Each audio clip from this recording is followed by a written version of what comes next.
Well, life sciences real estate is it's a very specialized asset class from a real estate perspective.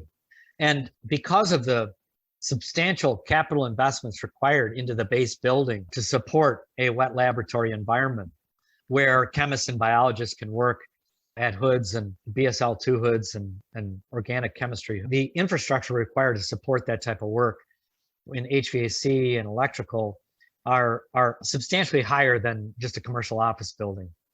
So technically, building a life sciences building is more involved and the risks are higher. Having said that, the requirements and the relationship between biotech investing and biotech entrepreneurship are inextricably linked because the space is so specialized. And if you're developing a CRISPR technology, if you're needing to pipette solutions and plasmids, you're going to need to be in an environment that supports that. So there's so much overlap and interaction between real estate, capital, and companies. And because you need that real estate to be able to start, grow, and scale a company.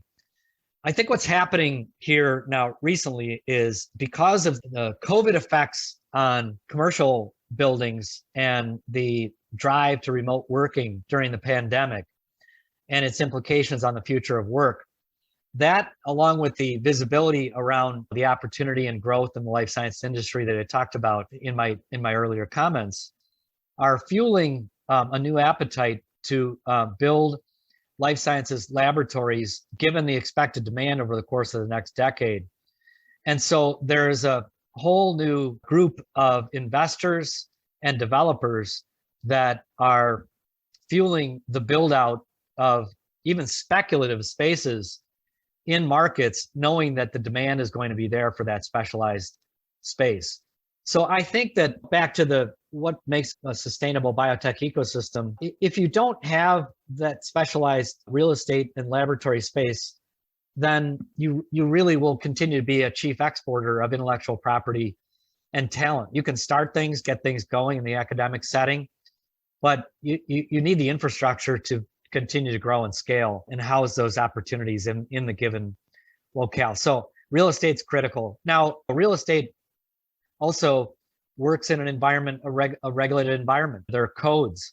So it takes time to get permits to build a life sciences building, more so perhaps than a commercial office building. So it's a lot more complicated, but it's really exciting to see the enormous investments being made in the marketplace by incumbents like Alexandria, but newcomers as well, like Longfellow and others, and certainly closer to home, Trammell Crow, establishing and really being aggressive, scaling in many different markets. So really interesting to watch, but the bet they're making is, I think, a sound one with regards to this distributed model that I think will occur over the course of the next decade, and real estate will have to work hand in glove with the innovation ecosystems that need their presence.